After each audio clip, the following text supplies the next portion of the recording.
You. What's good, y'all? Welcome to another recorded episode of DTYDT. I'm your host, Zay. Um, I don't really know. Well, when it's released and I drop the episode, we will know what the title is. But just gonna bring up a couple of things that have been, really weighing heavy on me in a sense where a lot of us are not like able to see because there's a lot going on out there, of course, that we pay attention to, but we won't get down the rabbit hole of like, I we gonna be good or everything is gonna be good. So before I get into that, first I'm a man of God. Secondly, my beliefs and ideas are like clothes. So when my beliefs and ideas don't fit anymore, I remove them and replace them with new ones that fit. Okay, so we know what's going on out there in the economy, and I try not to put too much details because I'm not sure on how to talk about all these things from where I'm coming from and how these things have been revealed to me. So help me Lord. We know how like there's a lot of us out there where finances might be a problem, right? It can be finances or the lack of finances not being present for the things that we do need, right? Especially in the times when we do need, right? For some of us, we're working, and for somehow the math ain't mathing. That's the term we use now, especially when the money ain't adding up. And of course, we know we do have to cut back and we have to discipline ourselves with how we utilize our money and what we do with our money. But there's more about money that we don't understand. That's what's going on, right? The reason why prices is at where it's at is because the currency is actually being devalued, right? And it's being devalued. We know when we get the stimulus. Like I've been complaining, not even complaining, but I was like pointing these things out when it was happening. Why do we have to wait 6 months for a check? And there were people who saying, "Yo, send me my money," but I'm sitting at home and it's like, "Yo, what money? Ain't nobody been out there working. So how is it our money? Even though they said they're gonna send it, so now we feel entitled. We know we got bills to pay. We know like people got to put food in the house. Everybody got to get to work, get home. Who's in school? Who got to pay for school? All these other things, right? And we're so busy with these things, and we're not understanding the the thing about what we understand is not enough to overcome what we're looking to overcome. So what we start doing is finding ways to distract ourselves, right? We're not holding ourselves accountable and responsible enough to find the understanding of the thing that we're going after or chasing, which is, in other words, money, right? We know it's dollar bills, we know it's this and that, but we don't know, a lot of us don't know it's still 75% cotton, right? The fact that it's being devalued, the reason why it's being devalued, because so much of it has being printed, right? Rude. But so much of it is has been printed, right? In the past 2 3 years, I think they were saying like 2/3 of all the money ever made was printed in the past 2 3 years, right? So these are the reasons why the prices of things would be higher because the money is not the same anymore, right? This not only goes for just working for money and the value of that. Like look at how much of us we are looking to be in houses, or looking to buy houses, looking to move, or apartments, right? We seeing the rent goes up, right? We see a lot of these people talking about the rent and mortgage going up. Do we know why that is? Because so much money have been printed in the past and still being printed, right? The value of the thing that we are looking to attain, it multiplies, right? And I'm not gonna come here and talk about how is that fear, but what I'm here to talk about is, even though these things are going on, are we willing to handle the personal responsibility of not falling victim to what's going on? Because we have a choice here. Like literally, we have a choice. And even though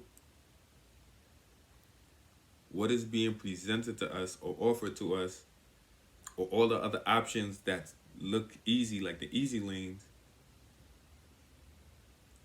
it looks simple and safer. And definitely, yes, it do look simple and safer.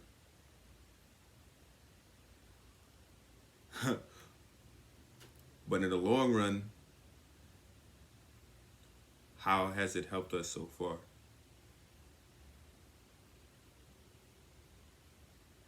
Right? Something we depend on, or people we depend on so much, we feel entitled to say, where's my money, when we haven't done anything in 6 months. And even though they said that's what they're going to send out, send me my money, going into it, we already know that's not enough. So did we have a plan to make it more than enough? No. We were just worried about taking care of what we had to take care of. Whole time, government is late on paying their debt, and you don't see them in the mix that how we like, you don't see them stressed out how we be stressed out at home. You don't see them running with their heads cut off like chickens when things go downhill. Nah, they handle their business. They do what they gotta do, and whatever collateral damage comes out of that, they keep it pushing. So why is it for us we get stuck? We feel like, of course, it would feel like it's not enough, but we are just suffering from what we don't know, right? What we don't know outweighs what we know. So therefore, what we don't know is not around in our vicinities, and we don't know how to look for or identify what we don't know, especially when it comes to information, right? If it's not making us feel some type of way, if it's not information about somebody who's somebody to somebody or somebody's, right? We won't pay attention to it. But all these things we've been paying attention to, how much value have that given us for our lives till now? Right? We still here dependent on government. And nothing against the country, the government, or anything, but like, yo, are these people our providers? Right? Like, what is the country producing, right? Or what are we producing for them to be giving us anything? And if we are, Why are they the one giving us for our things? Why are we not in control of how we distribute what we are offering or our value,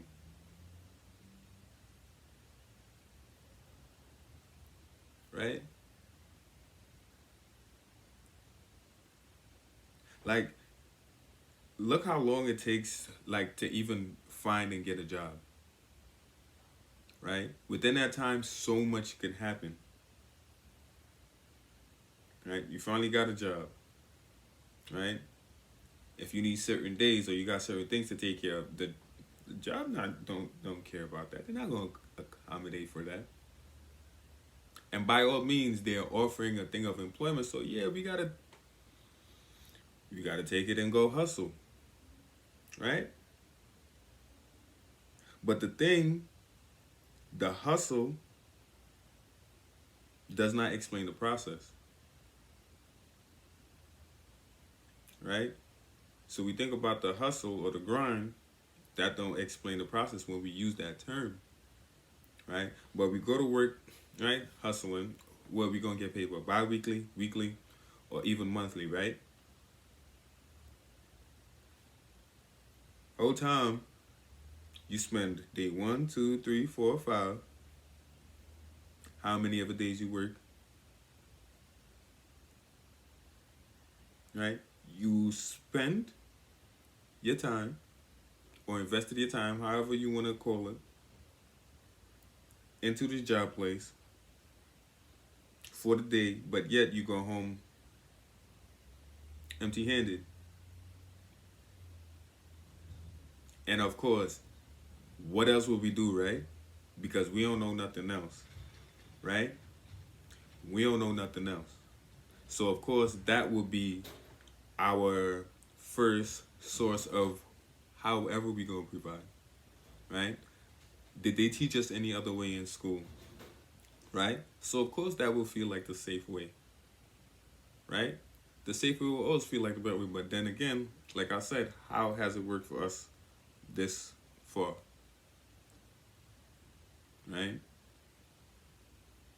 Can't pay off the house after like what, 5, 10 years? Why are we not actually trying to think about why is it not working? Why are we not trying to identify the certain parts in the contract or whatever that we did not read or we didn't have no knowledge about, right? Why is it that for over 10, 15 years we are still in the same place? You don't see much family moving until until the house is up and somebody else bought the house, and then you see the house being rebuilt. Why are we not asking why are these processes going like this? Right? That same thing that happened in 2008, it's about to be the same thing again. Right? I remember going, what I think was no, middle school. I think it was. Yeah, that is junior high school, and the bus fare had went up. Right? A year or two later, the bus fare went up again, and I'm like, yo, they haven't done anything for transit. The streets are still a hot mess. They're always digging up the streets, and when they put it back together, it's not. So it's like, what are they actually taking all this money for? Why is things getting so expensive? Right? And then after all this research, I understood. I came to the understanding of like, oh, so this money thing that we think is money is only one form of it, and this is being devalued. And America is run by debt. And the collateral is social security numbers. But that's a rabbit hole for another time. But I know a lot of us heard this a couple times. America is run on debt, right? But yet a lot of us are in debt. America is in debt. They owe so much debt. So how are they producing? How are they still, how are they still the greatest country ever, right? So the thing about this is, For all other countries to trade, they have to first exchange into the US dollar. That's why America is there. So when all that goes and all that collapse, then what?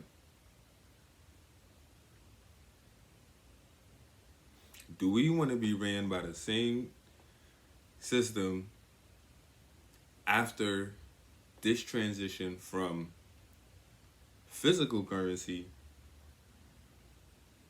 to digital, or as some others would say, imaginary currency, right? Like another form of currency. If somebody wrote a book, right, how long you think that book would last? Right?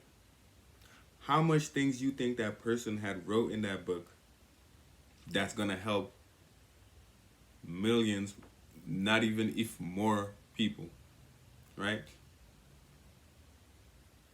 Like, do you know how valuable that is? Like, a lot of us, we don't even understand to the extent how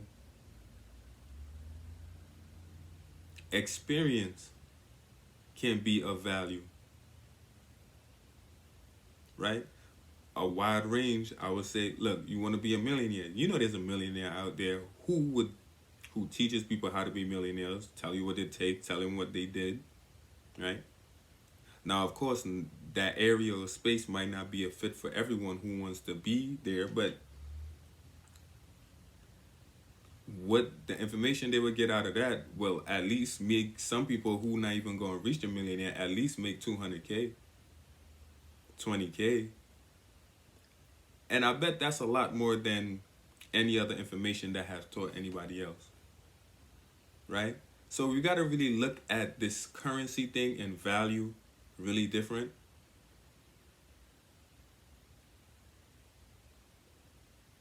Right? We really got to look at this currency thing and value very different. Because after a while, you're going to be able to see who's prepared and who wasn't.